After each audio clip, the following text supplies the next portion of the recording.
እና መቼ ትነግሪው አሰብሽ? እኔ እንጃ አሳዘነኝ እኮ ምን ብዬ ልንገረው? እንዳታረፍች።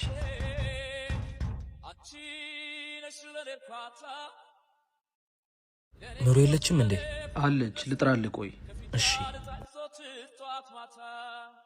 ማን ነው? ምስጊኑ ዮኒ ነው። በይጅና ወሪ። ሃይ ዮኒ። አልናፈኩሽም? ሰላም በይኝ እንጂ።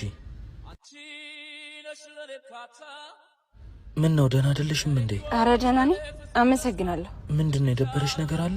ዮናስ ወይ እንካ። ምን ሆነሽ ነው? ለአንቺ እኮ ነው ያመጣሁት።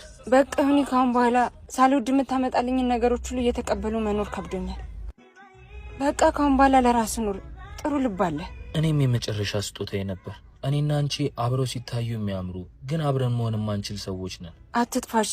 እሺ በፈለግሽው ሰዓት አለው። ጥሩ ወንድምሆንሻለሁ። በዚህች ዓለም ስንኖር ስጋዊ ፍላጎታችንን ብቻ ለማሳካት የምናደርገው ሩጫ ነፍሳችንን ይበድላል። ለነፍሳችን መያዝ ያለብንን ስንቅ ሳንቋጥር ጊዜያችን ይደርሳል። እናም ደግነትን ዛሬ እንስራ።